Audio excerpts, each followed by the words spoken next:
Hi. Hi. Welcome to Why Are We Like This, a Heartstopper podcast. I'm Ashley, she, her. And I'm Alyssa, she, they. And today we are here to talk about episode 6, Girls. Woo! Woo! I love that they use girls in, what episode is it? The second one. Yeah, where they use it in the montage of Tara and Darcy. But I'm like, you have an episode called Girls, right? There's no girl in red in this episode. Nope. There's no girl in red. There should have been. Yeah. Used brilliantly, but they definitely should have used something in this one. Mm-hmm. So before we get started, we did get a DM on Instagram from Kaza86. And they said, hey, I just found your podcast recently, and I just listened to the episode with Georgie. And she said that they thought the boys filmed in Brighton, and I just wanted to let you know that the beach was actually Herne Bay, which is in Kent.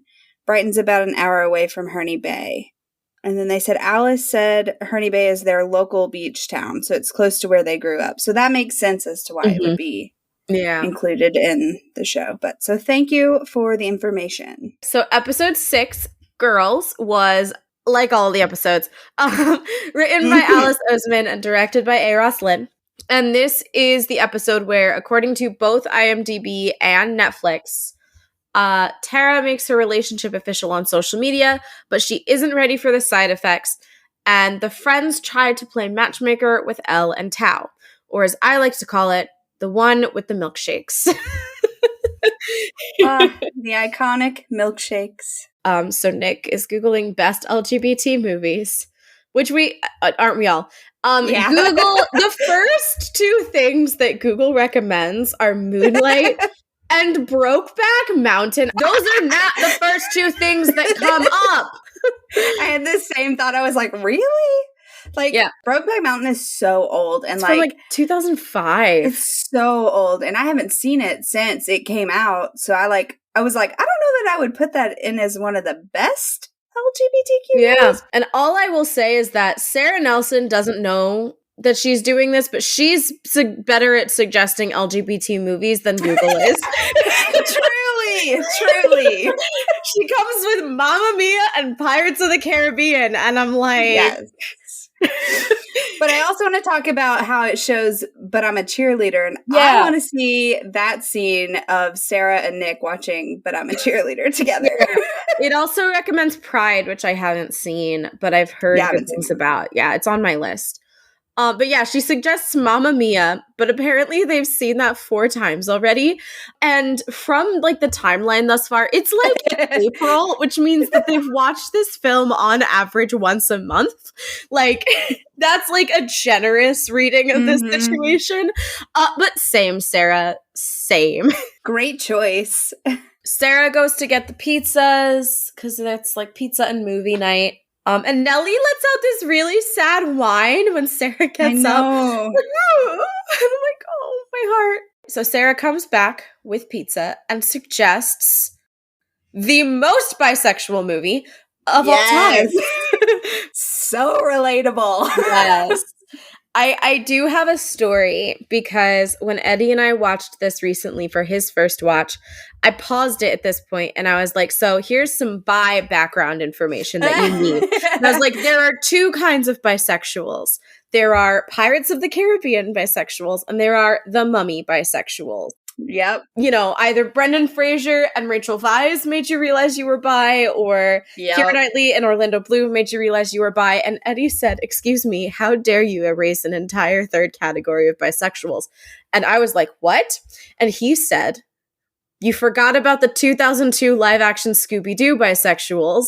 And I had never considered it, but that might be the ultimate bi-panic movie. Linda Cardellini, Matthew Lillard, Sarah Michelle Gellar, Freddie Prinze Jr., and not for nothing. And I was like, fuck. And then I realized I am a Scooby-Doo 2 Monsters Unleashed bisexual because that, I swear to God, I'm thinking back. And I'm like, Linda Cardellini in that orange latex. That was a moment for me. Yeah. And I related too much to Seth Green when that was happening, and I didn't know why until years later. Kudos to Eddie for picking up on that, because I was like, what? You are so correct. But anyway, Nick agrees to Pirates of the Caribbean because it transpires that he is a Pirates of the Caribbean bisexual. Me too. And Sarah brings up the summer when Nick was 11, when they had to watch it every evening. Which is also relatable. And Sarah says that she knew it was because Nick loved Keira Knightley. And I mean, who doesn't love Keira Knightley, especially as Elizabeth Swann? Yeah, so Keira Knightley in Pirates was definitely one of the first times I started picking up on it, being like, these are different feelings than than I have felt about other actresses that I admire. Like in the corset, and then she gets into the pirate outfits, and it's like, oh shit. Yeah. Like, feeling. What is this feeling? Yeah. Do I want her? Do I want to be her? Is it both? It's both, isn't it? Oh God. Bye panic. Yeah. Plus Orlando Bloom, I mean. Yes. Has been on my radar for some time. The scene that they choose to like show for Nick's like panic is unnecessarily hot. I know. I'm like watching it. I'm like, this is a family program. Seesaw, Netflix. This is and I mean, all that happens is like he takes her hand and she pulls away, and he's like, it's really the dialogue. It is. Blacksmith's hands. I know they're rough. Don't stop. And I was like, and I have feelings, and Nick is also having those feelings. Yeah. Also, another kudos to Kit Connor of just like the perfect acting with just his eyes.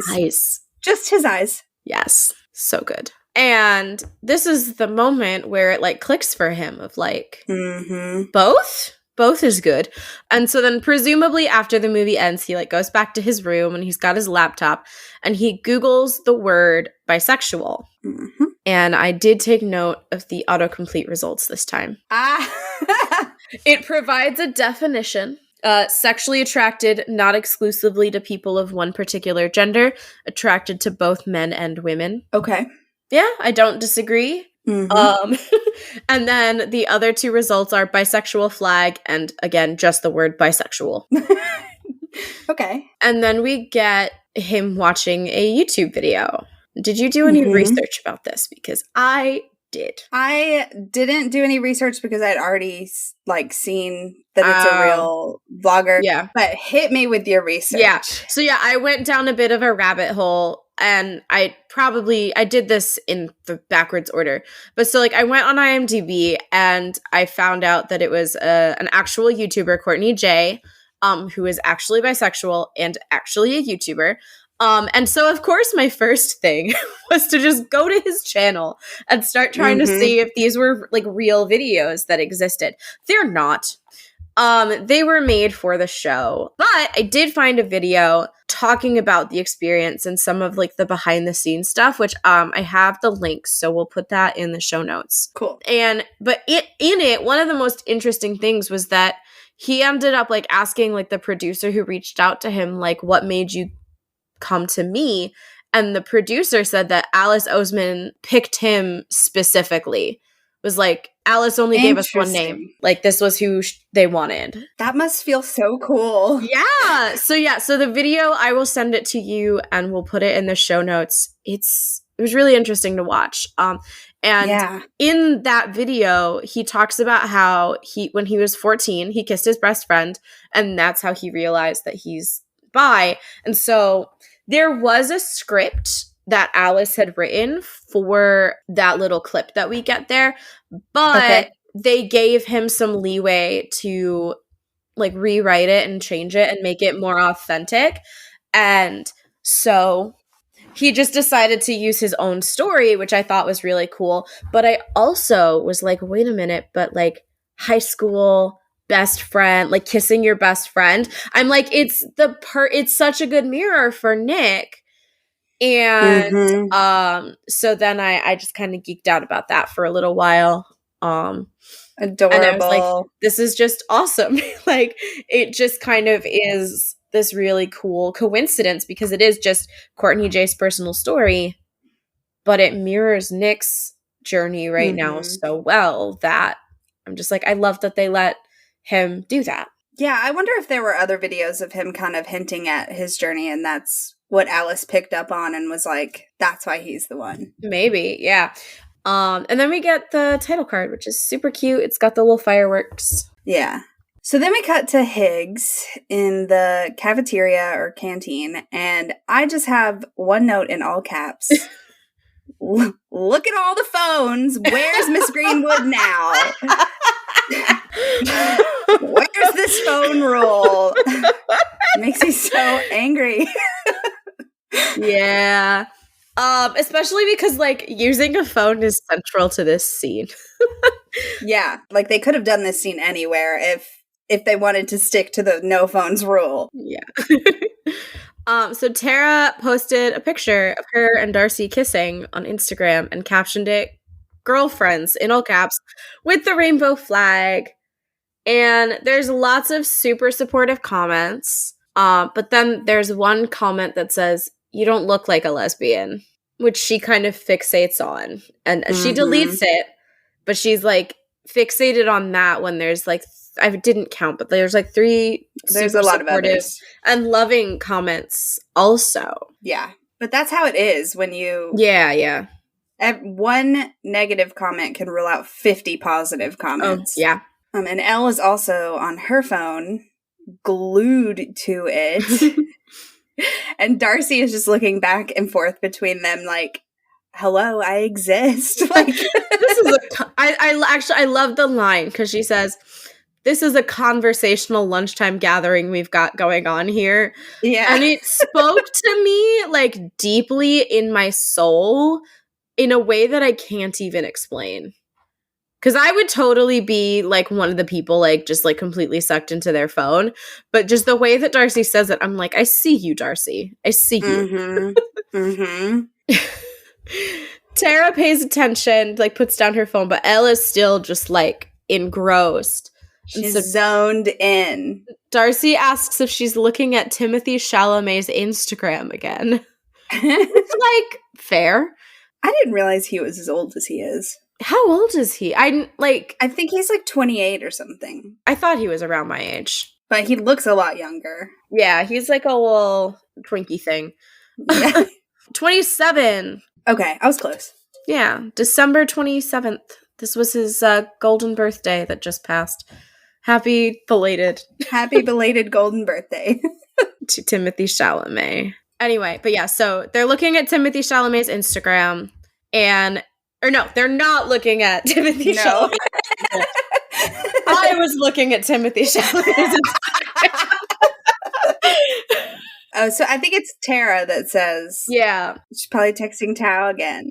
And Elle gets really defensive. I didn't write down what she says. She said, I can text my friends if I want to. And she finally, they get her to admit that she has a crush on Tao. And Tara literally squeals. Yes, the squeal is so perfect. It's perfect. I'm like, this is the most accurate, like, representation of a group of high school girls at lunchtime that I've ever seen. Mm-hmm.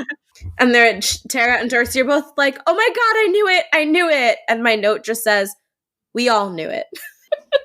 The only one who didn't know it was Elle and Tao. Yeah.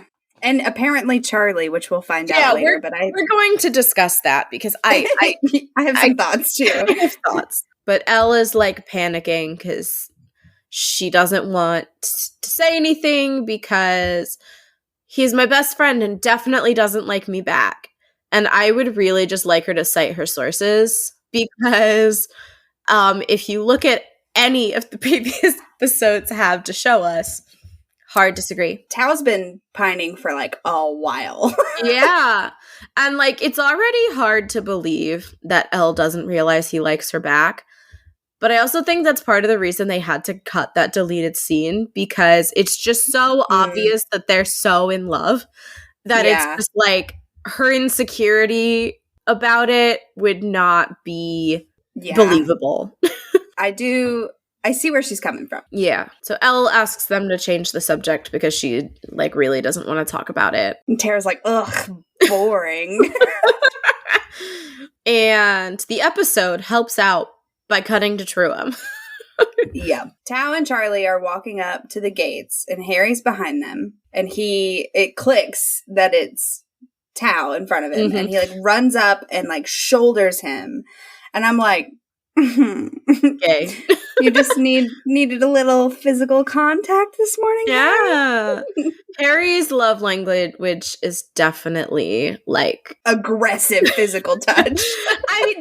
Listen, all right. I don't want to make assumptions about the wealthy, but like the boy's probably a bit touch starved.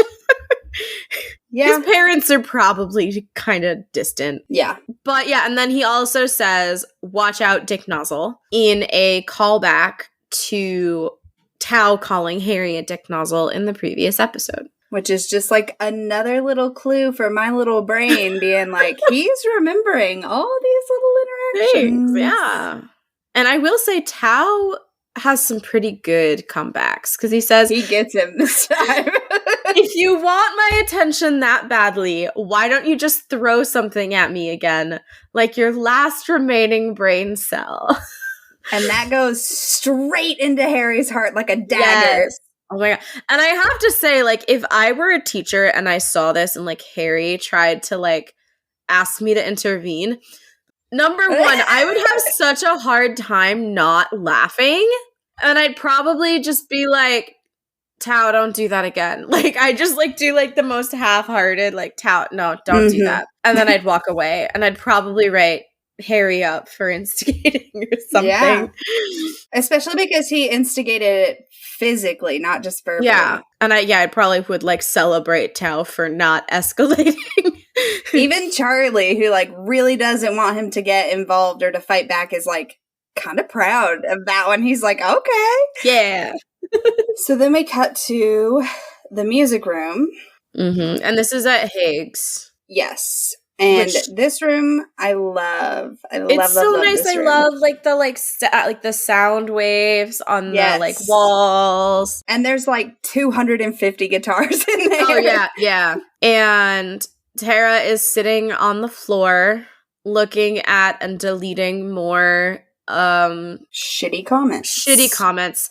Including "You're too pretty to be a lesbian," LMAO, and "You're a lesbian? What a waste, LOL." I have to say, they're like pretty weak comments. Truly. But like I can totally get them like getting to you if you're like 15, 16 and like just come out and feeling vulnerable about it. Like I can get it messing with you, but like, you know, now as a 27-year-old, I'm like, these are such shitty, like uncreative comments. But also, that's what high schoolers are. That's just shitty, uncreative, regurgitating shit that they see on television. I also think it's probably hitting her, I won't say harder, but like differently than it would someone who isn't considered super popular. Because Tara's supposed to be like really popular. Mm-hmm. And so she probably hasn't had to deal with too much like negativity from people in school. So this is really like her first taste of it in general, and then add the homophobia on top of it. That's got to be a lot to deal with. And then Darcy's trumpet appears in the doorway, and she just blows really hard into the trumpet to try and surprise Tara, scare Tara, cheer Tara up. I'm not sure. But Tara says that she always sees Darcy coming. And I would like to know where and or how did you see her? Because it's not like there's like a window or anything, I don't think, on that wall. So I'm like, how did you see her? But I feel like she probably heard her because Darcy doesn't seem to me like a quiet person. That's true. That's true. And so as Darcy comes into the room, Tara reminds her to be careful with the door, which is both foreshadowing and a callback. Mm-hmm. Well, it's a callback to the comics. Like, if you haven't read the comics, the first time you see this, you don't really know what they're talking about. But if you have read the comics, you know. But that this particular door, if it shuts, it will lock you in. Mm-hmm. Like, it locks from the outside and you can't get out. But that that's how they had their first kiss, is that they got locked in this room and they like had an argument and then they kissed. It brought them together. It did, yes. Also, we see Tara has the clarinet. I think this is the first time we see her with the clarinet. Yeah. And my note just says, it really tracks that Tara plays the clarinet as the pleasure to having class lesbian, and Darcy plays the trumpet as the chaos lesbian. Those instrument choices definitely track. Yep, accurate. And then the band teacher, Miss Hyder, I think her name is, comes looking for them, and apparently is the only person on the planet who doesn't know that Tara and Darcy are dating. And I have a lot of opinions about this teacher, which we're going to get to most of later. But for now, my note says, as an educator, I find this hard to believe. They are not being subtle about their, like, being togetherness. Mm-mm. And they were not being subtle about it before they were out. Right. And the way they, like, jerk apart from each other when she comes in, it's, like, very obvious. Like, you really don't know? You don't know? Even if she did know, do you think she would say, I know it's fun to like hang around with your girlfriend, but... Oh, I would. I did that. I have 2 students who, they didn't know that I knew that they were dating. Told me that. And they were like, we work really well together, right? We should totally sit together. And I was like, well, I know about the 2 of you, so no. And they ran away. Yeah, I just find it hard to believe that even if she doesn't say anything, I find it hard to believe that she doesn't know. And she seems kind of oblivious to it.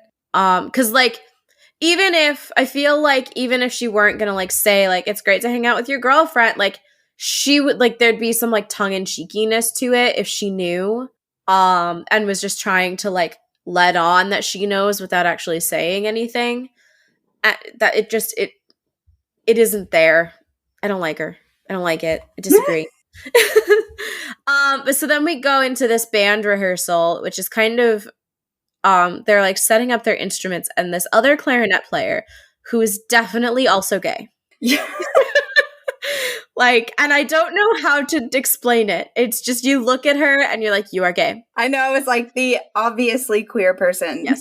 And I mean, like, also because she says, like, I never would have guessed that you were gay, but it's so cool and brave of you. And I'm like, you're trying to say you're also gay and not ready to be out yet. Because that's what, I mean, I don't want to equivocate this person to Ben, but that's what Ben said to Charlie. Yeah. Oh, that's a good, I never thought of it that way. Cool and brave, you're right. Mm-hmm. But also, like, the nervousness in which they say it, like, they don't address Tara. They don't say, like, hey, they just blurt it out towards her. Yeah. And Tara looks sad, and I'm like, no, it's one of you. She's on your side, Tara. Like, but, like, I also get that, like, she just doesn't like the amount of attention that she's getting, because for the most part, it's negative attention, and she doesn't like it, I think. Right. Yeah. And then the band is playing The Entertainer. The da-na-na-na-na-na, da-na-na-na-na-na, da-na-na-na-na-na. Squeak! Yeah. Yeah, this band is not great. Is the way that I'll put that. And I also feel like if I go back to my, like, days in chorus, right? And, like, we would get to watch the other ensembles perform, and I feel like the band and the orchestra by, like, mid-high school were playing more complicated pieces than The Entertainer. Because, like, there's really not any, like, harmony or anything going on. It's just kind of, I'm like, eh. I wonder if it wasn't just, like, what was the most basic thing that they could get a snippet of to put it, you know? Oh, yeah, something royalty-free and easy, and yeah. So then Miss Hyder announces that the band will be at Truham all day next Thursday to practice for the spring concert. And Darcy has no idea what's going on. Yeah. Darcy's like, what? Despite the fact that this was announced weeks ago. And I'm like, yeah, same. Right. Darcy says that same-sex schools are pointless. Then she says, quote, and I'm saying that as an absolute lesbian. Which is a great line. Such a good line. It's a good, and then of course that prompts other people to like laugh and like giggle, which it totally would. That's accurate. And then like one kid is like says that she's so gross, and another one says lesbians are so disgusting, which again, really weak insults from the homophobic students at this school. And that's the same person that will get a comment from later. Yeah. Tara is very clearly upset by this and says that people weren't like this before she came out. And Darcy has an excellent solution to this problem. Anti-homophobia cheese. Yeah. She has leftover cheese from lunch, and she wants to know if she should throw it at them, which Tara kind of rolls, like she immediately like doesn't really clock it. She's like, no, it's fine, blah, blah, blah. And then she comes back to it and she's like, wait, why do you have cheese left over from lunch? It always pays to be prepared with anti-homophobia cheese. Yeah, it does. This was almost my quote of the episode. And I will say now that the reason that I disqualified it is because I could never carry around anti-homophobia cheese because I would just eat it immediately. Same. Yeah, it wouldn't last. It's not realistic or plausible to have anti-homophobia cheese because it would just be in my tummy cheese. Yeah. Okay, can the question on Spotify for this episode be what would your anti-homophobia cheese be? Nice. Yes. Yeah, I feel like mine would have to be like a Kraft single. Number one, because like you'd get the like satisfying like it hitting them like as like a sheet, or you could like bitch slap them with it. Yeah. But one thing I want to say about this scene before we move on, combined with the music room scene, you can really tell at this point that like Darcy's been out for a while. She's got kind of a thick skin built up around these things, but Tara's really struggling, and Darcy is not really picking up on it, noticing that Tara's struggling as hard as she is. And I think too, like that speaks to a lot. Like Darcy is a very extra person. Like she's just very, and like I say this with all of the love in the world. I am also a very extra person. I'm a very sensitive extra person, but like there's something that comes with that level of like owning a big personality.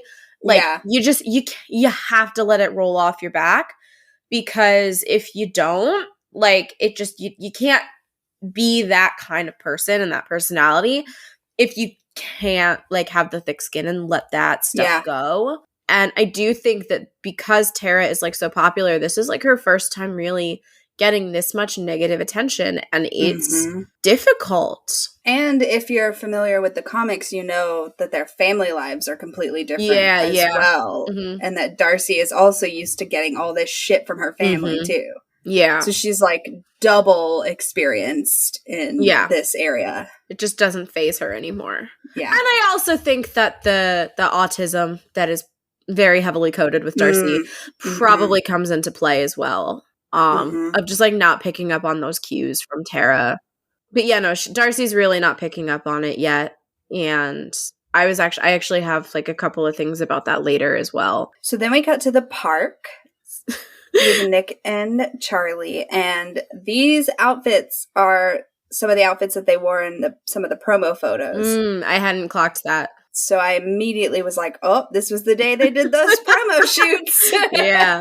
And Nick asks Charlie how he realized he was gay, which I think is so cute. It's a loaded question. It is a loaded question, but it's also cute because it's like, I feel like, because thinking of my students, like a lot of kids who are like questioning and trying to figure things out, they will like ask people who are out, like, how did you figure it out?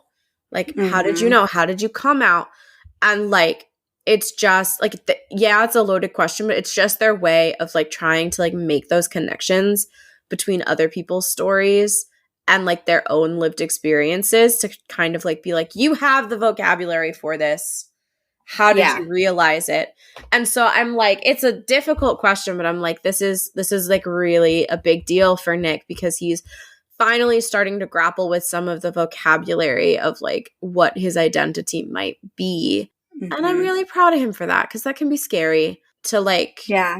actually be working on putting language to what you're feeling. Right. Yeah, it's definitely all part of just processing everything. And I'm so glad that he has these people he can talk about this with. Yeah. Because not everybody's lucky enough to have that. But Charlie says it's always been boys for him. Yeah. Nick can't relate. No, he cannot. He cannot relate. But I love Joe's delivery of it's always been boys. Yeah. It's like just so good. Yeah, no, but Nick just is so confused because he's like, it hasn't always been boys and it hasn't always been girls. And like, I think that confusion also like helps him like settle more like, okay, maybe bisexuality, like I think it's important for him. Like, but you can kind of see the processing happening behind Kit's eyes. Yeah. Which I love, just like these little things in the performances. And but Charlie's super reassuring and says that Nick doesn't have to figure it out right now because he doesn't. Like, you don't have to figure it out. You don't ever have to figure it out. Like, yes, language is great, but like you can just be. But Charlie has a suggestion that might help Nick's crisis at the moment. And that is a kiss. Nick's like, wow. Good excuse for a kiss, Charlie. I see how it is. But they go to kiss, but then they hear some people and Nick like panics and pulls away. Yeah. And my heart breaks. And he feels so bad. Yeah, like there's so much that goes through his head in that moment. But Charlie is just the most perfect little sweet baby angel. So understanding. And he just tells him, don't be sorry. And he gives him like just the most supportive, cute little smile. It's just like, it's so loving and understanding. And I love it. I love it too. I love them so much. I love them. My sweet boys. Yeah. And I did not take good notes on this next bit, so.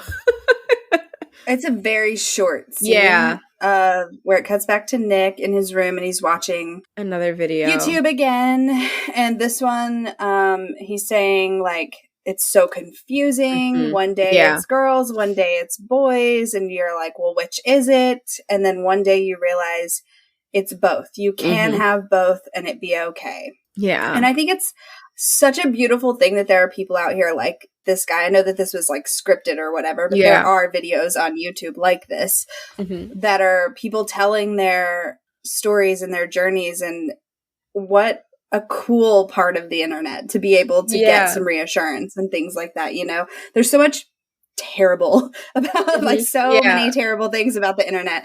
And this is just like one of the bright spots that can like really lift people up and help them get through something. And so it's just a beautiful scene. Yeah. And Nick is just like, he's thinking so much. And I feel like a lot of the things that are being said in this clip, even though it's really short, like resonate so much with what Nick is going through in this episode. And like things that he says in this episode, like, you know, later he asks Tara, like, hey, are you definitely gay? Are you maybe bi? And like, it just is, it's really good for him. Yeah. It's a really helpful tool for moving him along his processing. Yeah. But like also, like bisexuality. And we have a whole episode about bisexuality coming out. It's confusing as fuck. It is so confusing. And I think that having someone affirm, like, yeah, it is confusing. And kind of mirroring your own thought process back to you. It's just like, oh, I'm not wrong and broken and bad. Right, yeah. Especially if it's like something that you don't have the language for, like you said earlier. Like he doesn't know how to put what he's feeling into words. And this is somebody else putting it into words for him. And because they've gone through it. And so it's like, not only is he getting this like relatable experience, but also he's finding the words to express what he's feeling and what he's going through. I love it. It's so good. And so we go back to Truum. It's now Thursday. And Nick is jealous that Charlie gets the whole day off for concert rehearsal. And like, me too. I never got the whole day off for concert rehearsal. Right. But also, as a rugby player, I can't imagine that you don't get to skip class sometimes. For games and stuff, yeah. Because that definitely happens. Oh, yeah. But then Nick asks to go to the concert. He's like, when is it? Charlie's so confused. Sweet baby boy. Wait.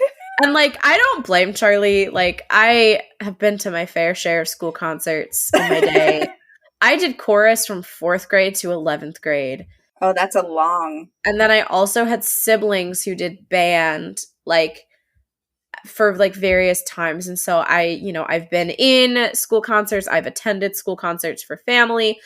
They're not the most entertaining things. Especially when they sound the way they did in that last rehearsal. Yeah. So, like, I totally get Charlie being like, huh? Come again? You want to come to this thing? But it's like really cute that he wants to go and be supportive of his, boyfriend. Yeah. It's really cute. But Charlie doesn't even give him a chance to tell him that at this point. Well, because the teacher's like, hey, get over here. And so he just like smiles at him and leaves. And Nick is just standing there looking kind of hurt. Like, but he doesn't really get to think about it too long before Tara shows up. Yeah. And so Tara comes and says hi. And just like the last time that Nick talked to Tara, he finds the quickest possible reason to bring up Charlie. Mm-hmm. And once again, her face. Tara's face. She's like, you and Charlie are getting along well then. Eh? Huh? Eh? Huh? Like, I'm just like, eyebrows up into her hairline. She knows. Yeah. But I love it though, because it's like, she's very much like, it's not judgmental. It's not anything. Pushy. It's not pushy. And it creates this perfect moment for Nick to very subtly, he does like a quick look to make sure no one will overhear.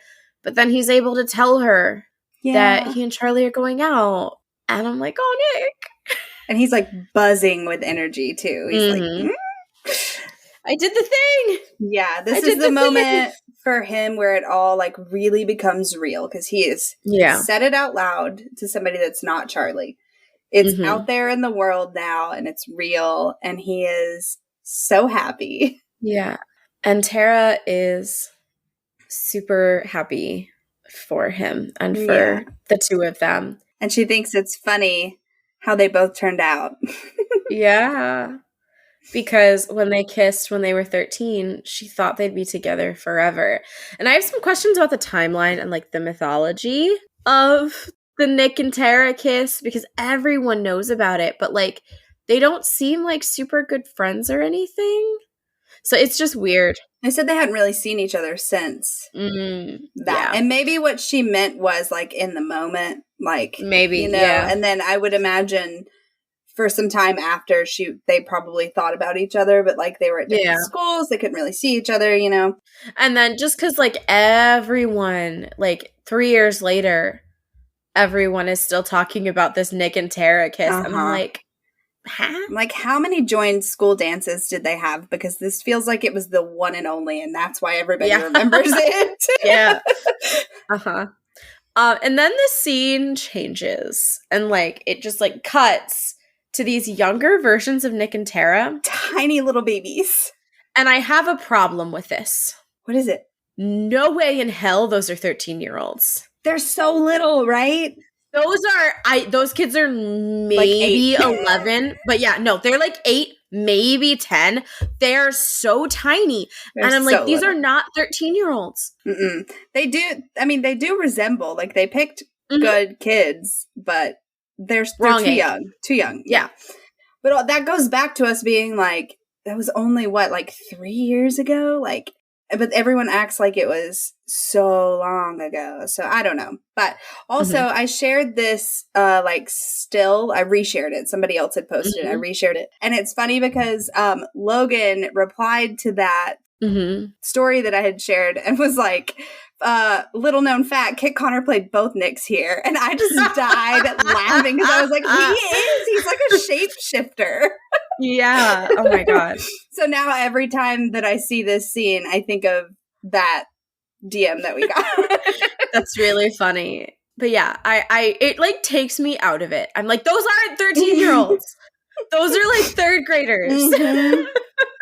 They're so little. Adorable, but too tiny. Yeah, too small. Too small. So Tara starts saying like how her and Darcy came out and kind of how people were reacting. And I find it interesting that she did not pick up that Darcy was behind her this time, because Nick's eyes immediately cut to her and follow her behind her, which I guess could be misconstrued as like nervousness about anyone hearing them or whatever. But I was just like, interesting that this is the time that Darcy gets her when Nick is being so obvious about it. I forgot that I made this note, and it just it just kind of tickled me, so I would like to share. My note here is, a wild trumpeting Darcy appears. Darcy's so excited that she got her. Yeah, she's like, yes, triumphant at last. I tried to come up with some kind of pun on triumphant and trumpet. And trumpet, I know, me too. I was like, triumphant. I know, it's like on the tip of my tongue, but it's not coming. Yeah, so, I'm glad that we were like on the same page there. Yeah. Like, there's something here, but neither of us can find it. Okay. Let us know if you can, listener. Yes. And then Ms. Hyder calls for Tara and Darcy because, quote, we're running through it again in a minute. And I am confused because not 2 minutes ago, she was telling Charlie to come set up his drum kit. So what are they running through again when 2 minutes ago no one was ready and everyone is still arriving? This is part of my problem with this band teacher. Just this whole thing seems very, very poorly organized, and it is stressing me out, both as an educator and also as just like a person who's been involved in events and event planning in the past. I'm like, this is stressful. There's no organization here, and I don't like it. Does she yell at all of the students as much as she yells at Tara and Darcy? Because I feel like she doesn't. She yells at them all the time. She yelled at Charlie. I mean, kind of. She was like, hey, your drum kit's not set up. Let's go. But like multiple occasions, she's like nipping at Tara and Darcy. The way that she like talks a lot, it's giving a teacher who's way over her head. There's just something like her whole vibe is just like overwhelmed and in way over her head. I don't know if maybe because we don't see like a Truum band teacher. So I don't know if maybe there was another band director who was supposed to be with her who like called out or something, or if she's like a new teacher. She seems not super young, but I've also had student teachers who were like 40 before. So like there's just something about her, just like she seems a little in over her head, a little overwhelmed, a little like she doesn't have control of the situation. Yeah.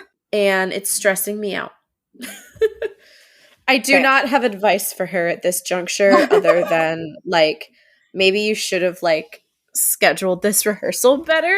Yeah. But yes, the whole rehearsal seems a bit like weird, poorly organized. And then Tara invites Nick to meet her and Darcy for lunch. Yeah, and I'm like, well, where's Charlie? Well, Charlie's setting up his... No, I mean like, for lunch. Oh, yeah, I don't know where Charlie is at lunch. Because he's not there. And it's weird. But before we go to the lunch scene, right? Nick looks over to Charlie, and Charlie just gives the most adorable little wave from his drum kit. I love it. It's so cute. Yeah. So then we got to lunch. And Darcy is saying, oh my God, we found another one. Which I love. Yeah, such a good line. I mean, she is trying to get acquainted with all the local gays. Yeah.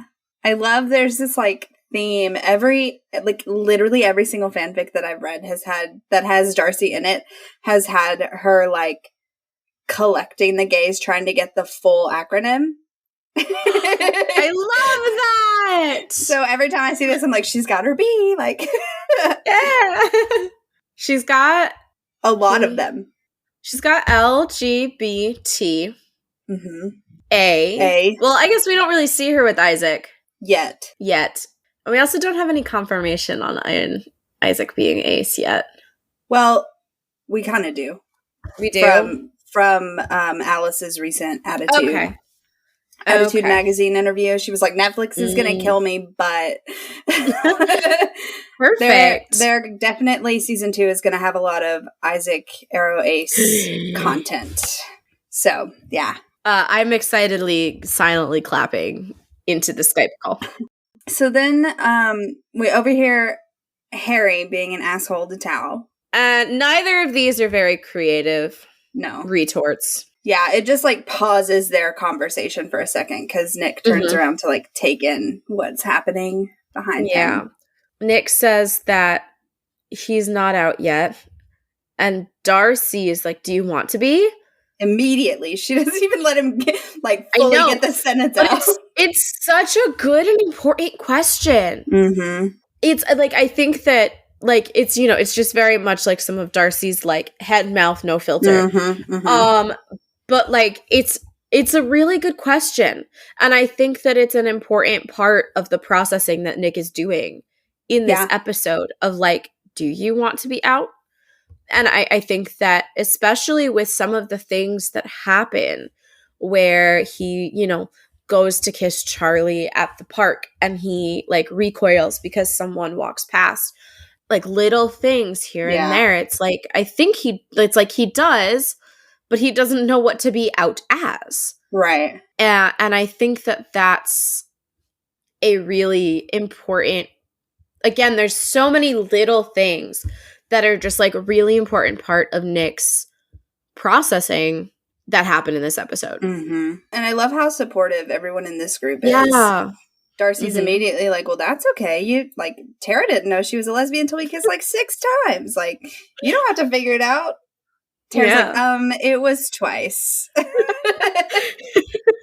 I'm choosing to believe that it like averaged out and it was like 4 times. 4, yeah. Like, that's what I was thinking too. I was like, it's probably like 4. Darcy suggests a milkshake double date, which is an adorable suggestion. I love it so much. It's just so wholesome. Yeah. So they're walking back to the gym.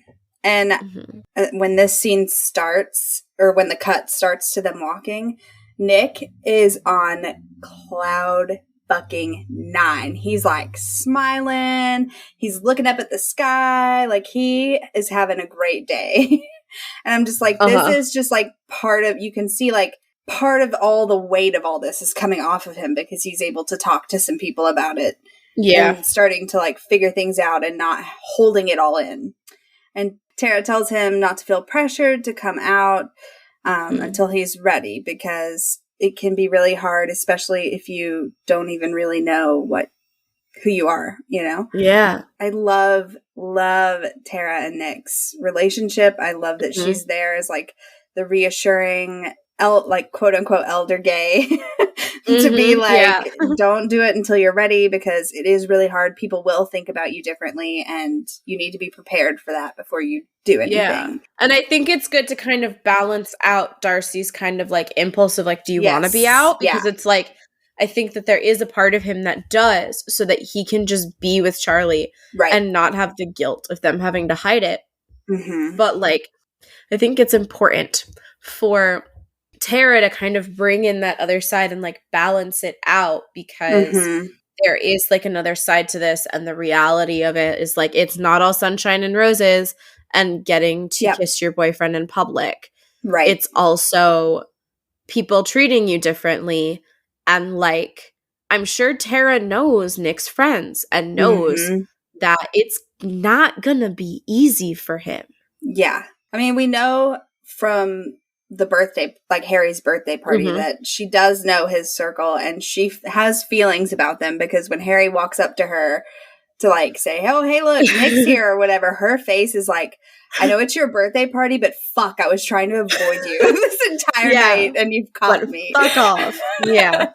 Like eyes roll to the back of your skull. And she crosses her arms and like, you know, so she wants nothing to do with him.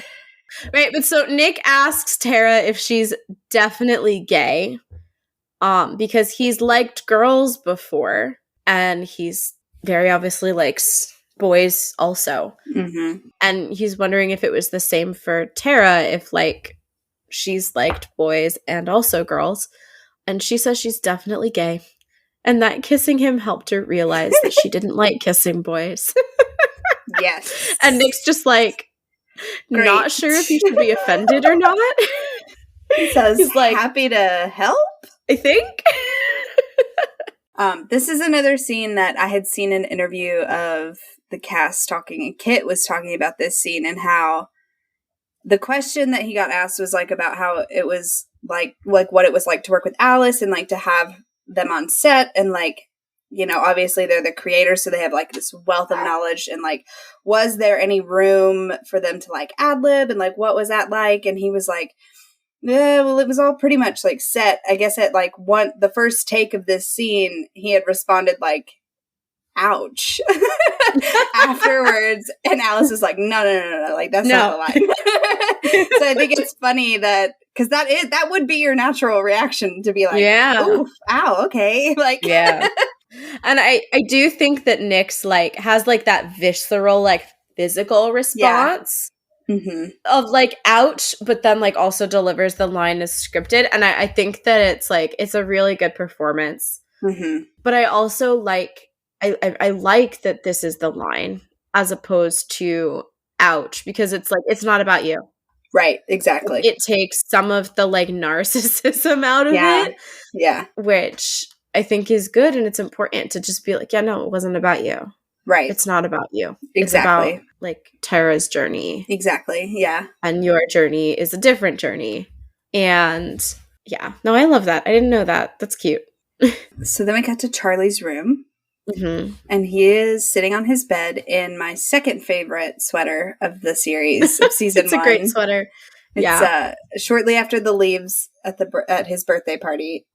This one's great. This one comes in at the number 2 spot for me. Yes. And then who appears in the doorway with laptop and diet lemonade in hand? And snark. Iconic big sister, Tori Spring. And I literally wrote, Tori, my love, we missed you last episode. I know, yeah. Because I did. Right. Yeah, Tori's in this Isaac conspicuously missing from this episode, and I miss him greatly. You can only have one asexual at a time. I wrote that she slinks in. She like slinks in around. That's a great way of describing it. But Charlie says that she can't come into his room because Nick is coming over.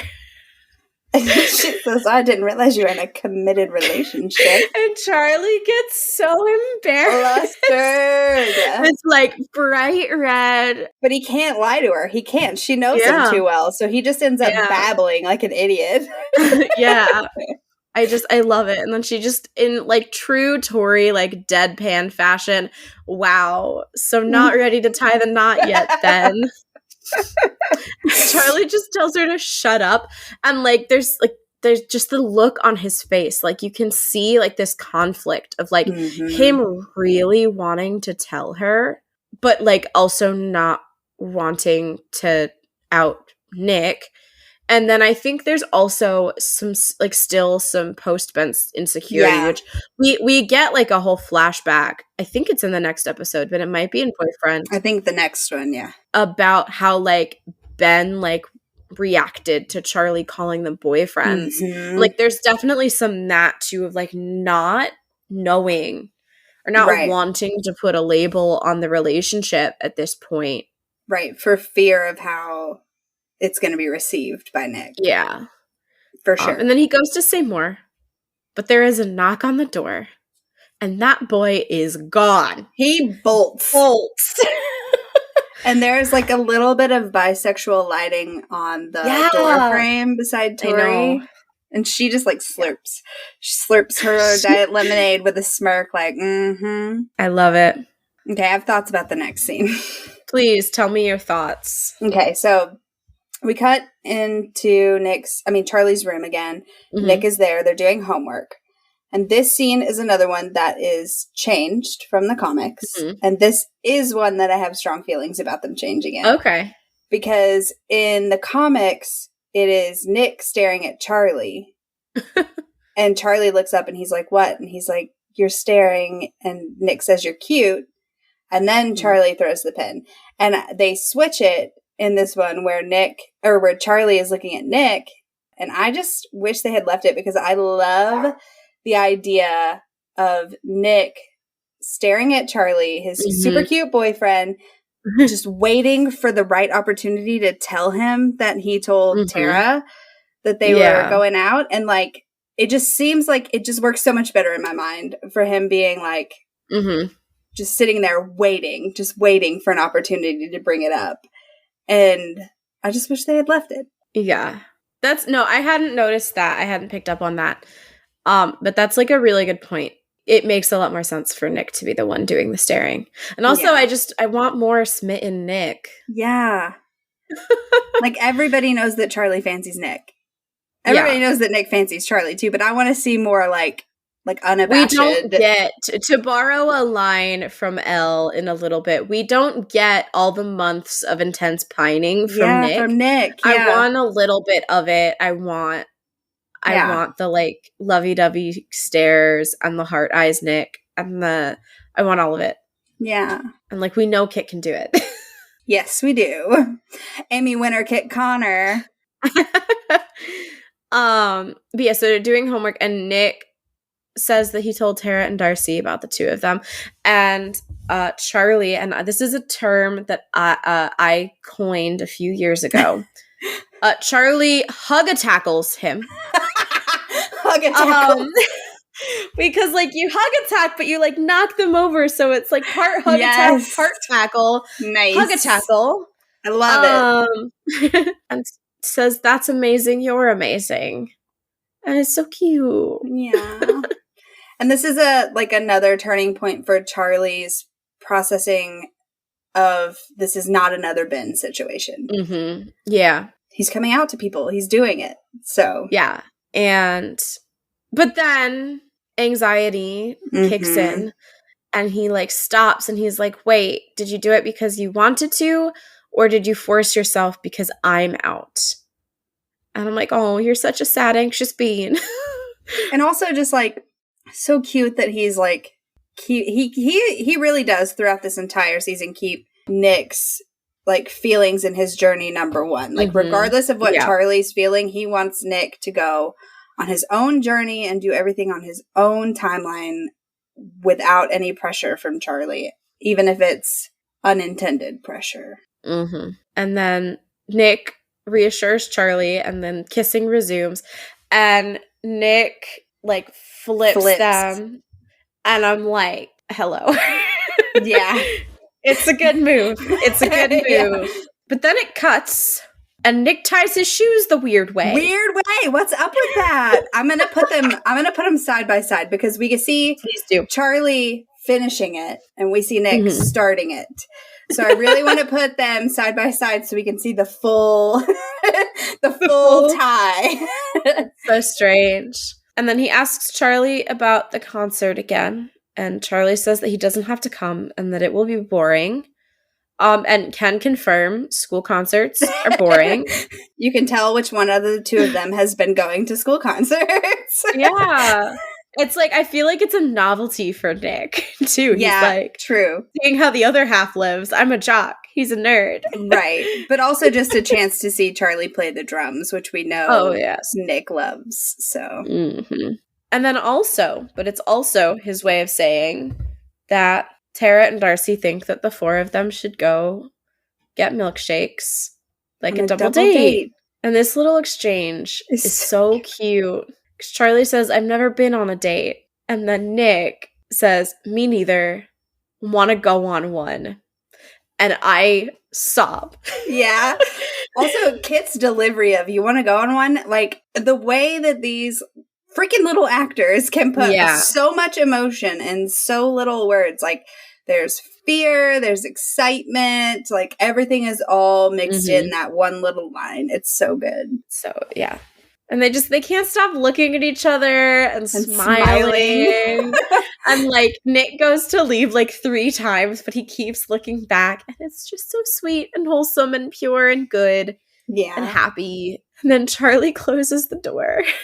And some relatable fucking content happens. Relatable content. Just this dance. He just like bursts. And all the excitement inside of him just like literally comes out of his limbs in every direction. It's so cute. I love it so much. Been there. And then we get this group chat between Darcy, Nick, Tara, and Charlie. Don't ask me why I said it in that order. I just like went down. It was like the order in which they participate in the chat.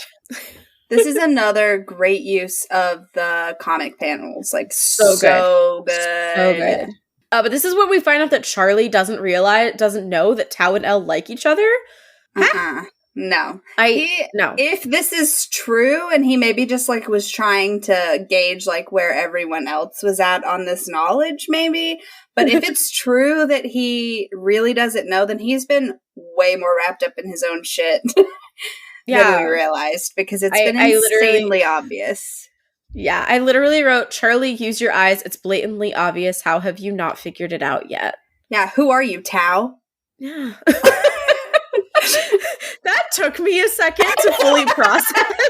Like, I don't know if it came through in the audio or for Ashley the video call, but like I was like, yeah, wait, and then like my brain was just like gonna agree.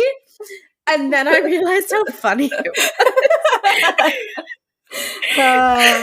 Like, I feel like he gives some hints in the beginning. Like, he had an idea about what was going on. And then he seems to have just, like, completely lost that train of thought at this point. Mm-hmm. So, and I'm like, maybe it's just, like, because in the beginning, he was hanging out with them constantly and seeing it. And now it's been a while. Like, he's been separating himself, at least specifically from Tao, quite a bit, and so maybe he's hearing less of the pining, seeing less of it, and so it's just moved to the back of his mind. But I don't know. And I think too, like in the it's also hard to separate from the comics, because in the comics, like he just point blank says they're in love with each other, but they won't acknowledge it. Yeah, exactly, and that's at Charlie's birthday when he says that. Yeah.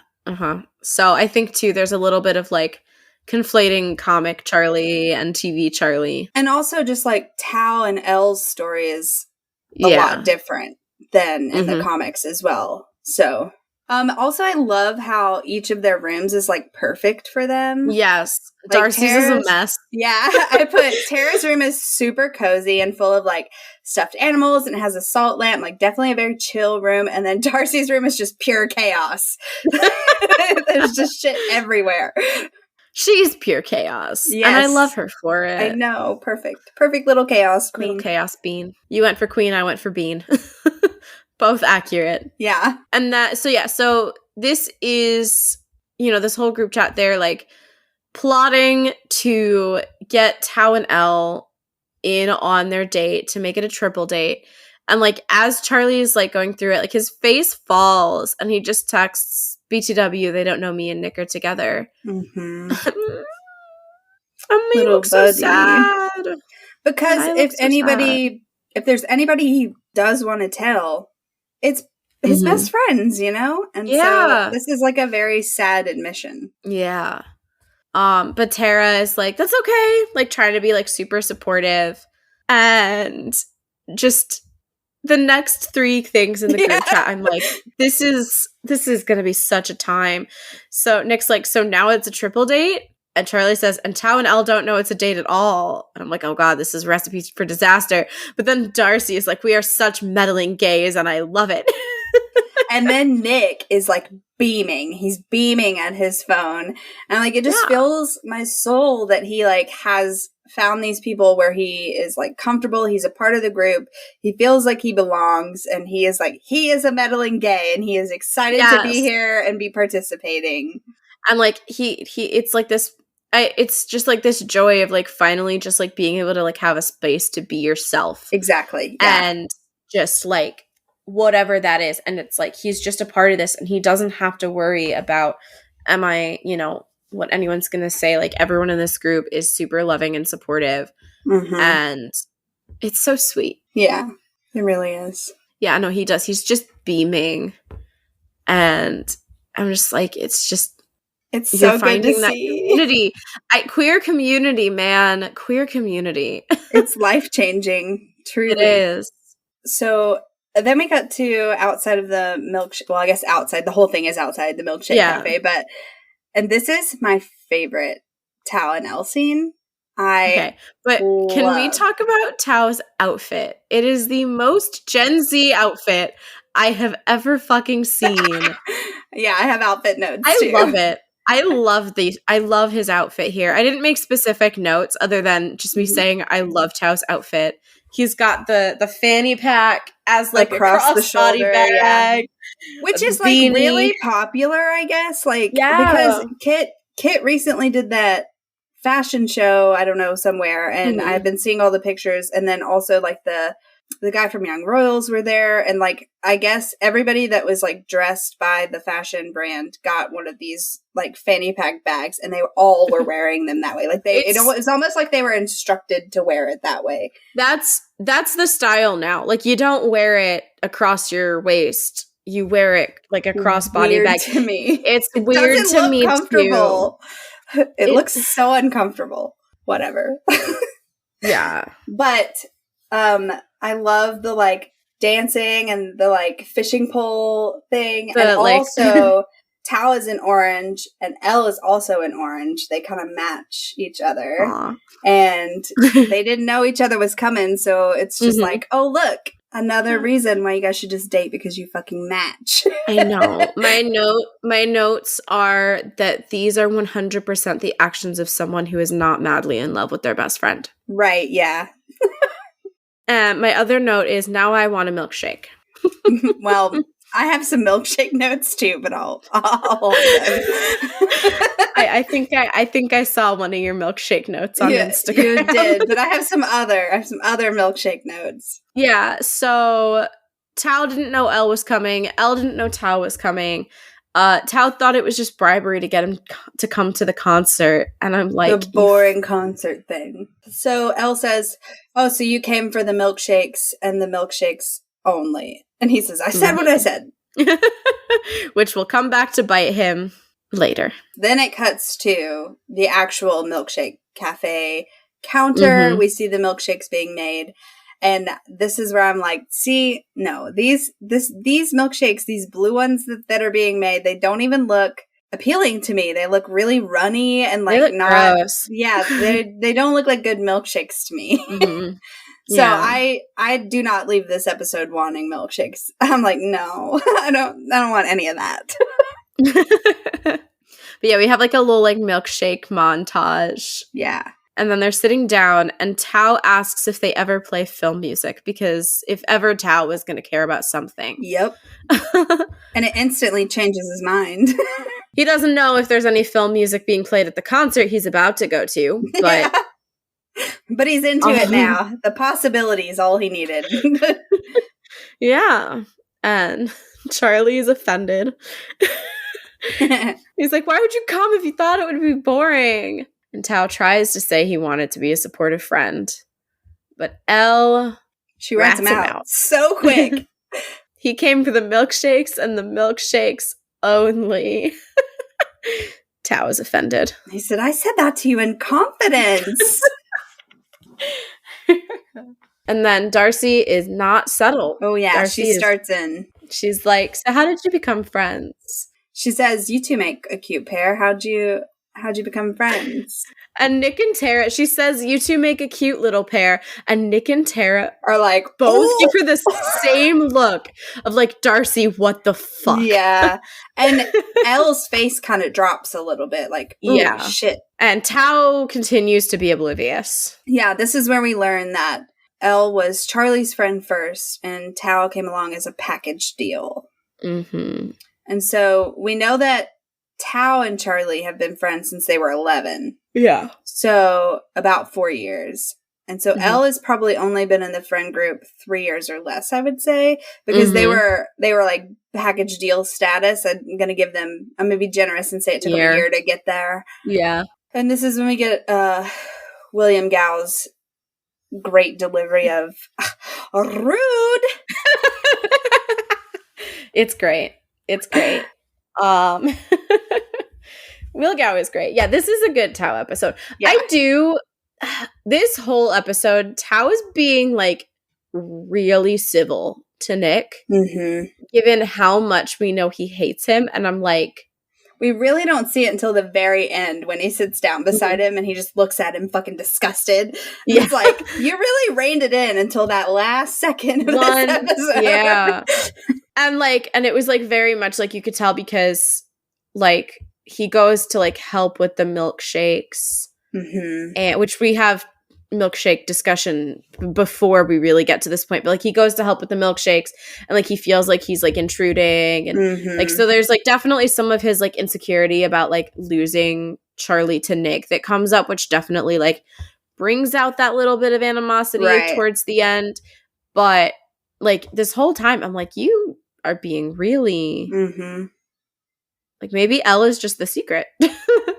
Just have Elle around. She reins him in a lot as it is in general. So I feel like having her there is like definitely an anchor for Tao and his just like outward disdain for Nick. But it's Tao that suggests that they are going to get a second round. And again, I'm like, I can't imagine having 2 milkshakes like in that little amount of time. That's a lot of milkshake. It's a lot of milkshake. They seemed kind of small though. There's a lot of whipped cream on top though. I'm just thinking about like the overload of the sugar. Like that's a lot of sugar. Fair. A lot of sugar. They're also teenagers. That's true. So that's fair. I used to eat ice cream out of the bucket for like hours when I was a teenager, so that makes sense. So Nick and Charlie go to back to the like Lowell like RV that the milkshakes are being served out of. This is like the most aesthetic milkshake pop-up.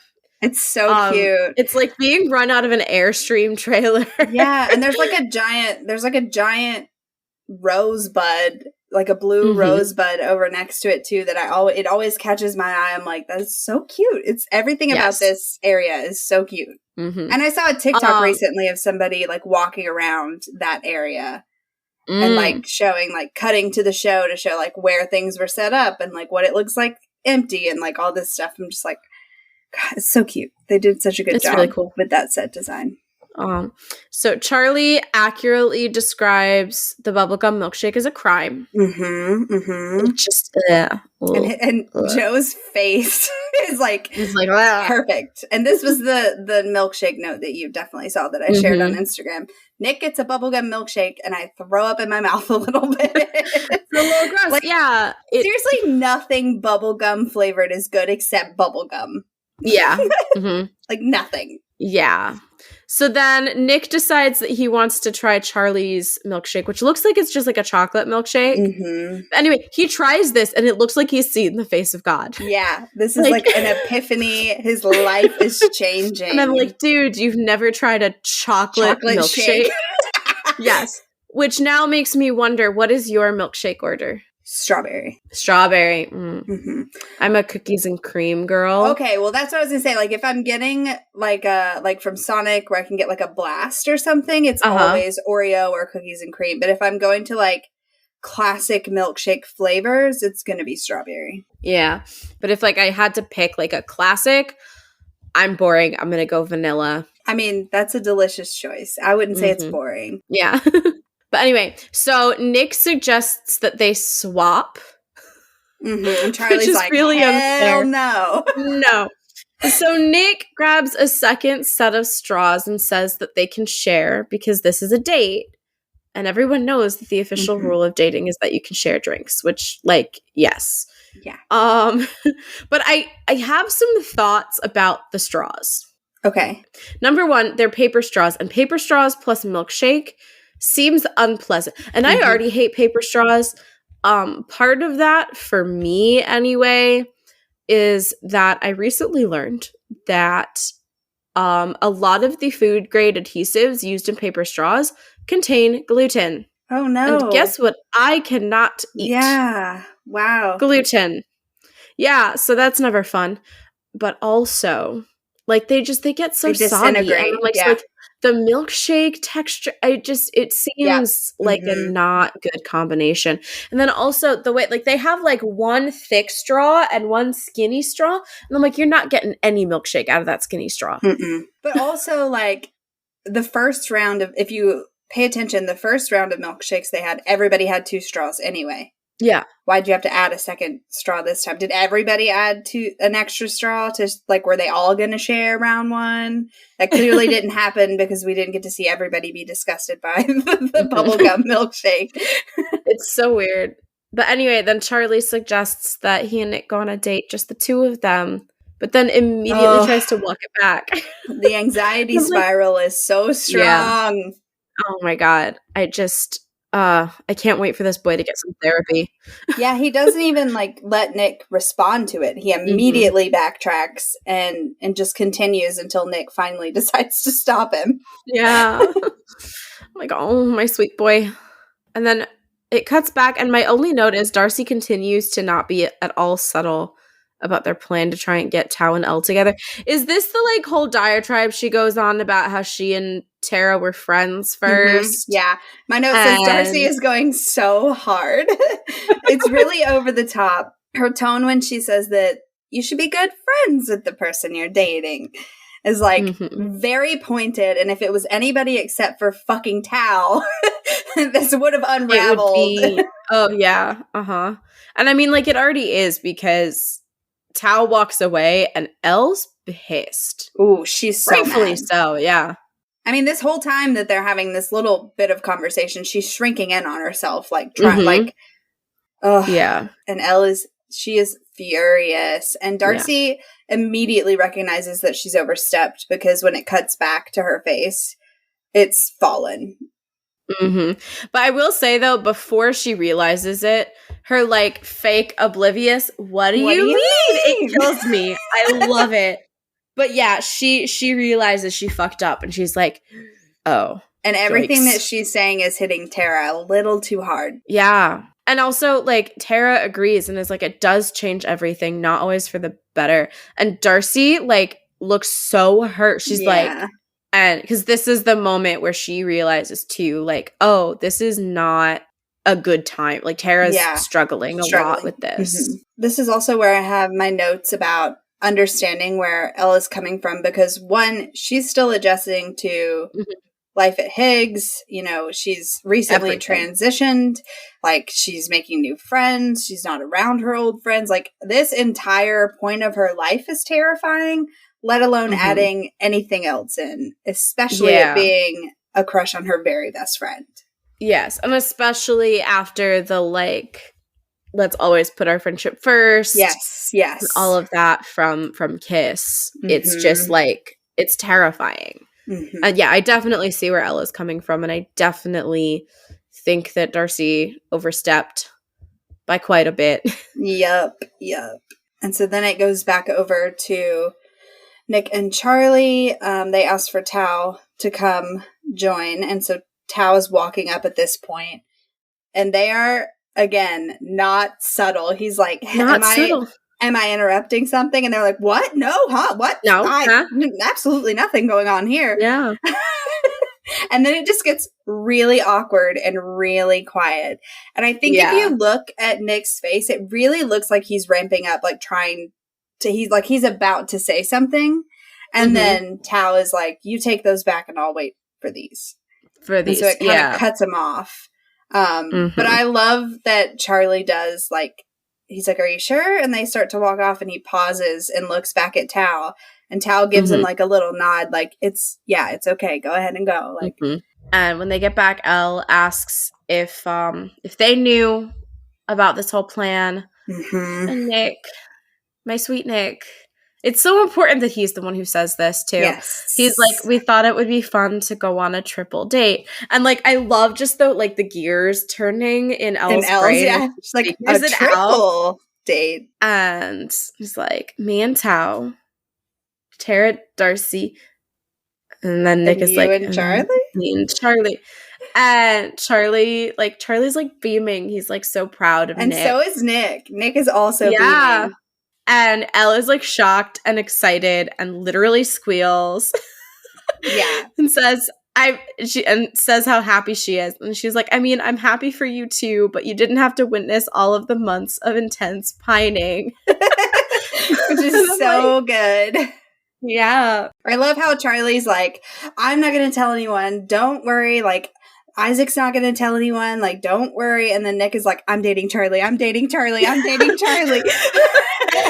I mean, it's so cute. I don't blame him. Like, wouldn't you want to shout it from the rooftops? Yes. But then Elle, ever the realist, asks if Tao and Isaac know. And Charlie says that Isaac pretty much figured it out immediately, as Isaac is wont to do. Mm-hmm. But that Tao doesn't know yet. And Elle, like, immediately is like, oh boy, this is going to be a problem. Yeah. And it's, like, all over.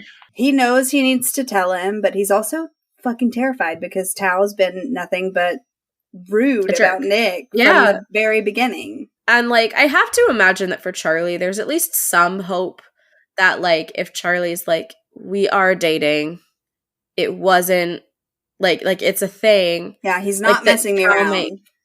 That Tao might calm down. But, like, I feel like also there might be this, like, insecurity that he might just keep going with it and be like, no, he's messing with you. You're not really dating. It's a joke. Yeah. Which, like, Tao's really not giving him any reason to believe that he won't just continue this way, you know? Like, so it's an accurate fear. Yeah, it's a really difficult situation for Charlie to be in because he knows, like, that that Tao has to find out eventually. Mm-hmm. And he knows that the longer he waits, the worse it's going to be. But also, like, Tao is really making it difficult for him to want to be open with him right now. Tao returns and says that the concert is starting in 15 minutes, which, again, I have comments about, which I have a whole rant about the concert very soon. I'm like, how far is the school? Yeah. And is it 15 minutes until setup or 15 minutes until start? Because you're chugging milkshakes. Are you going to fucking run after having 2 milkshakes? My note says everyone tries to finish their shakes and I get brain freeze just watching them. It's not even brain freeze for me. I just start gagging. I'm like, they're going to throw up everywhere. And it's going to be like blue. It's going to be gross. And then they're walking. Yeah. There's no sense of urgency. I'm like, it has to be just, like, around the corner from the school. It has to be. It has to be. But, like, even so, I'm like, no urgency, nothing. But this is one of my favorite shots. Yeah, this is one of my favorite shots, like, camera-wise and everything. Like, the way that it's, like, it's almost like it is, like, a one shot through them. And also, like, Tao and Elle are the most coupley looking of the 3 pairs. Like, they're sharing the headphones. The other couples are not even touching. They're, like, away from each other. And it's just, like, so interesting to see the contrast between 2 couples and then Tao and Elle, who are just, like, all over each other. Sharing the headphones. Yeah. But the camera work here and the angle and the flow and everything, it's so good. Yeah, it's a really great shot. I'm just like, you guys have to be somewhere in less than 15 minutes. Can we get, like, a light jog going or something? Yeah. But Elle says, I really love you. And Tao says, oh, I love you too. And I'm like, now kiss. Yeah. Like, now realize the weight of the words you just said to each other. Yes. I don't want to talk about this concert. Well, I have a couple of notes. Go ahead. That are interesting. Yeah. So we go into the gym and they're setting up and we've got the bullies yet again, making lesbian comments. And Tara she's fully overwhelmed at this point. So she just throws her stuff down and leaves.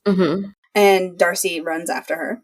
Nick sits down with Charlie at the drums, which is like a repeat of the drum scene. However, when Nick sits down, I have no drum knowledge. So he sits down and his foot hits the pedal that controls the, like, cymbals that are on a stick. And so, and it makes the little cymbals clack. And he's like, oh my God, was that me? And I'm like, I just want to know, was that part of this? Like, was he supposed to do that, or was that Kit being clumsy and they left it in? Because I like to think that it was Kit doing it on accident. That's cute, yeah. So yeah, then we get the repeat where Charlie takes his hands and shows him how to drum again, and it's super cute. And this is when they start talking about Charlie not wanting him to come to the concert. Mm-hmm. And he was like, no, I just thought you were being nice. And Nick says, I just like being with you, which takes me back to episode 1, I think, or 2, mm-hmm. whenever they're on the bus and Tori asks him, like, what do you want? And he's like, just someone who likes being with me. And I'm like, mm-hmm. you found him! It's so cute! And so Charlie, if you look, he looks away from Nick, and where he looks is at that girl that has been bullying Tara about being a lesbian. She's like in the left corner of the screen. Oh. He looks directly at her and says, but also, like, we've been spending a lot of time together, and if people start to mm-hmm. talk about you, like, I really don't want that to happen. Mm-hmm. And so I'm just like, it's very much on Charlie's mind that girl's not safe. And so I just think that that's interesting that they tied the two stories together with that one. That's a really good. I never picked up on that. That's a really good thing to notice. I was mostly busy being mad. I have so many questions. Number 1, why is this happening in the gym? Why aren't they in the auditorium?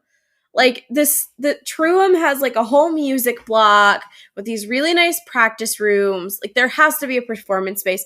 And also, we know that Tao and Otis did the school play together. So there's definitely an auditorium of some and so I'm just like, where's the auditorium? Why is this in the gym? It fucking annoys me. I'm sure that logistically, it's just that they didn't want to have to, like, build another set. Yeah. But, like, it really takes me out of it. I'm like, this wouldn't be in the gym. It takes, because you'd have to set up the chairs. There's definitely an auditorium. There has to be. Unless there's a conflict and the drama team has dibs on. That's generous. I have been to a few school concerts that were in gyms. So I guess it never even crossed my mind. I've never had that. But then also, why do they have all of their stuff out, like, in the gym with them? Like, all their jackets, all of the, like, instrument cases, all their bags. But the other thing is then when everyone comes back after they get Tara and Darcy from the music room, it's all gone. I'm like, where the fuck did this shit go? Like, it's interesting.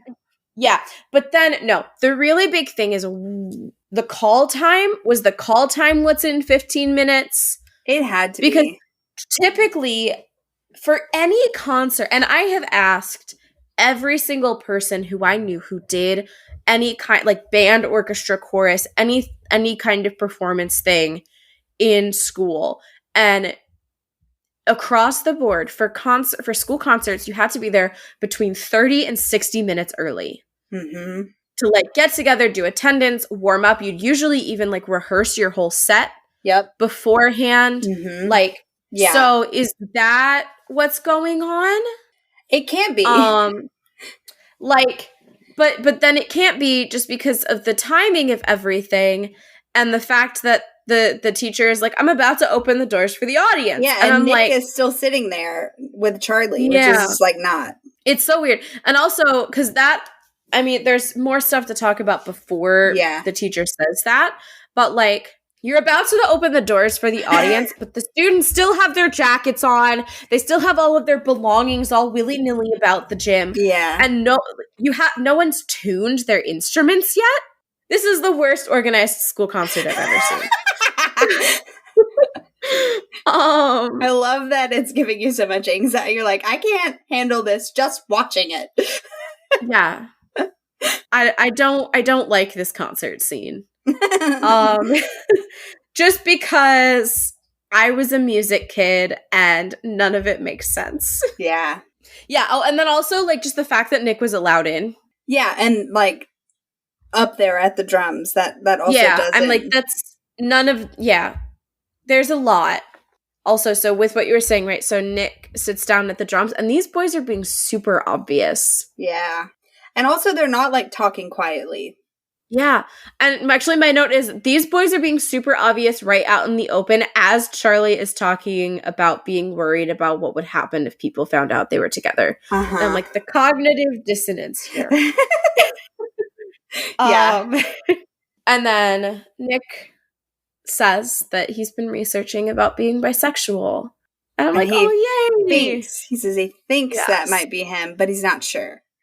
But Charlie in that moment just looks so happy. He's like, and this is Nick's way of being like, I'm working on it. I'm figuring my shit out. Like, I am making progress. And it's also like a big deal because like, even though he's not sure yet, like this is the first time he's like saying it out loud and naming it. And like associating himself with bisexuality. And like, I have to imagine that he's just like trying it out, seeing how does it feel to say like, I think that might be me. And, you know, that's an important part of it as well. You know, he's on a journey. And I think that we see a lot of really important steps towards the conversations that we see in Boyfriend in this episode. Yeah, 100%. Yeah, so Charlie's very proud. I am very proud. Everyone's very proud of Nick. Yeah, and that's when the teacher notices that Tara and Darcy are gone. And she's about to open the doors for the audience, despite the fact that no one is ready for the audience to enter this room yet. Like, if I were an audience member and I, like, walked in on the scene, I'd be like...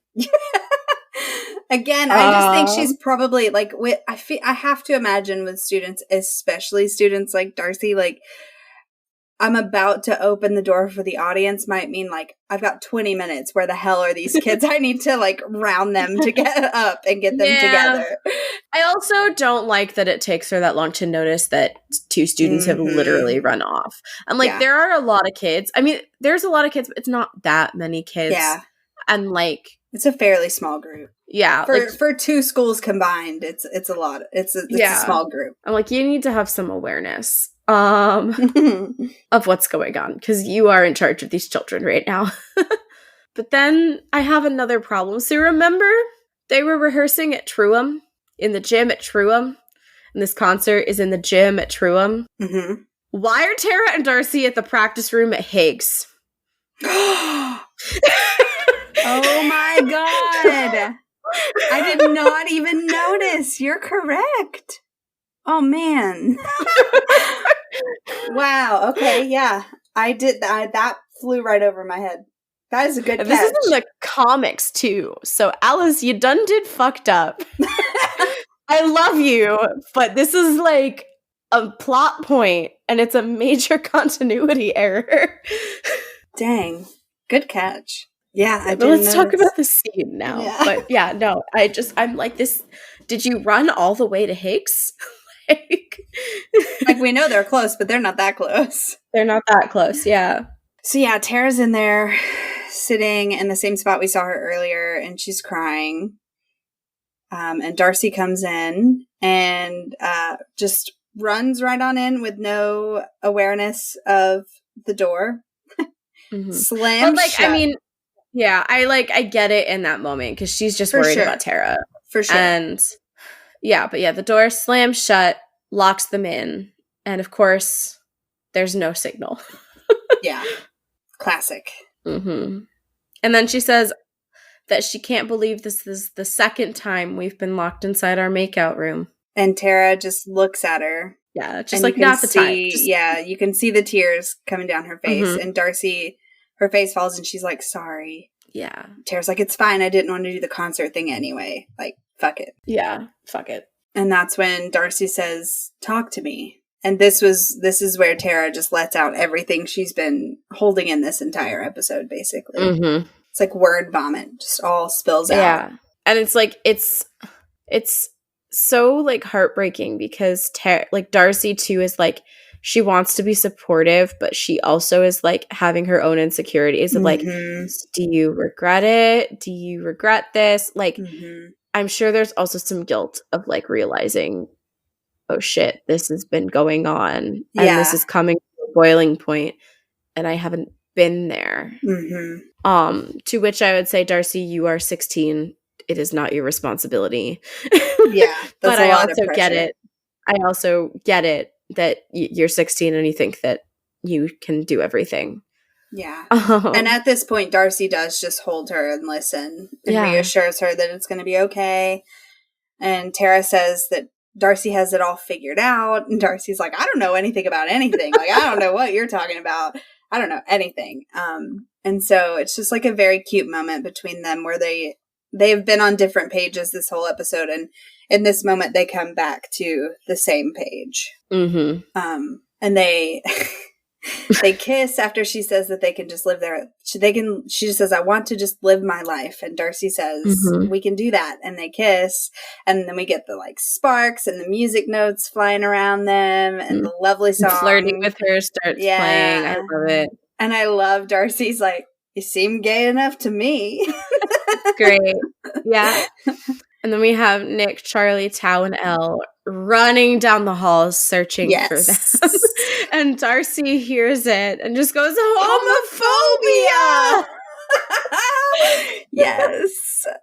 But, yeah, so they come bursting in the room.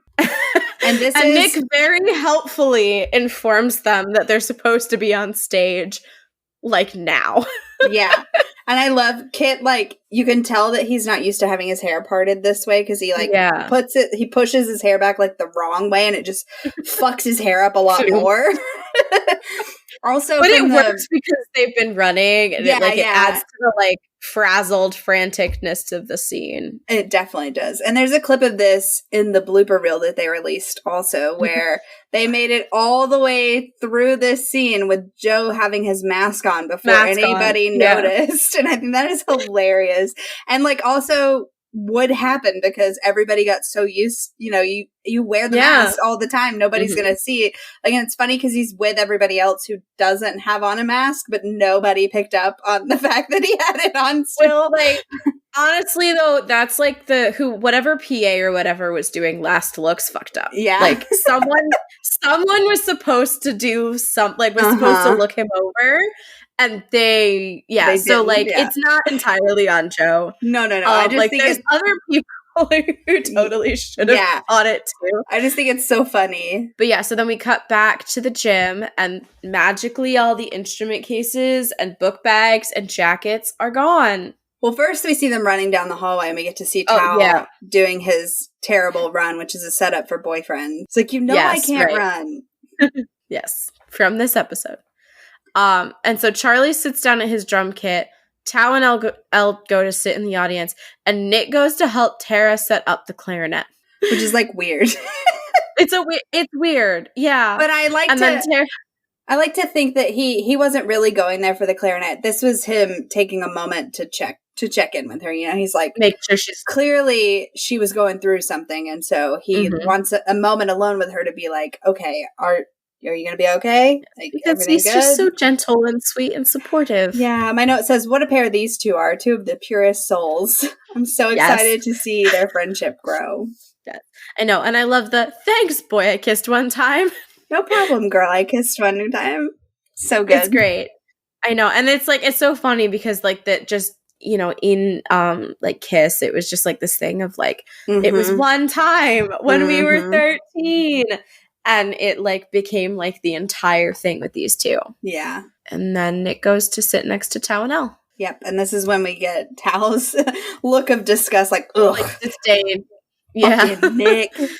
I'm like, you're the one who left a seat there for him, Tao. Meanwhile, Nick is just fucking beaming at Charlie. It's like, open your goddamn eyes, Tao. Jeez. He just doesn't. Selective memory. Yeah. And then Miss Hyder like walks out to like conduct, like signals for the students to lift their instruments, and the episode ends before we are subjected to whatever they would have played at this concert. We do see though, right before we see Elle look over at Tao and get little butterflies again. Yes, that's true. Yes. But yeah, my note about Tao is like, it says, The way these two look at each other, I just don't understand how Tao is so clueless. It has to be pure stubbornness at this point because their energy is bursting all over this gym. Yes. Uh-huh. Yeah. How no one in this gym knows is beyond me. No way. So, what was your favorite quote? Wow. So not ready to dive in that yet then. Very good. I love me a Tory line. Yeah. I was thinking about the anti-homophobia cheese. I thought briefly about homophobia. And then I also, what was the other? There was one more that I had thought briefly about, but I can't find it now. So we're just going to, happy to help. I was like, that was the other one where I was like, these are all like the contenders, but I can't not.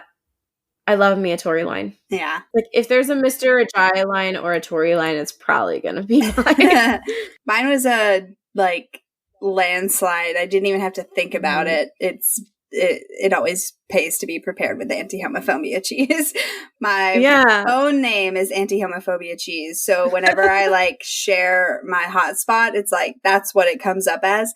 And it's so funny because I did that and I like didn't even like, I just did it and didn't think about it. And then later, I guess it was like Christmas or something with my partner, and it was at his sister threw this big like friend. It was mostly her friends basically. And we were there and he was trying to connect to a hotspot and he like screenshotted it and sent it to me. He was like, this Wi-Fi network. And it was anti-homophobia cheese. And I just cracked up and turned to him and was like, that's me. That's my phone. And he had no idea. And then he was like, well, why is it anti-homophobic? And so then I had to show him the scene and like explain everything. But so where did you fall on the Heartstopper scale? Like a 2. Okay. There's a lot that happens, but there's like really only like little moments where I feel like I get close to heart stoppage. Like I love a lot in this episode, but it's not stopping my heart so much. Maybe 2.5. Yeah, I said a 3 again. Definitely the scene in anytime that Nick came out to anyone, I was like, yes, yes, yes. Yeah. The scene when he tells Charlie that he came out to Tara. The scene where he asks him on a date and Charlie like explodes with excitement, but none of it was like code. I didn't have any code blues. Yeah. So yeah, probably like a 2.5 for me. Solid. All right. So that's about everything we have for this episode.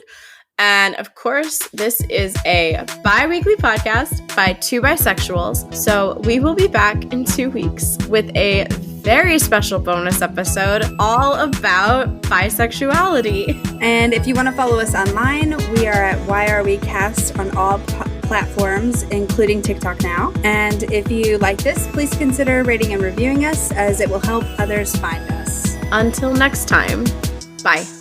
Bye.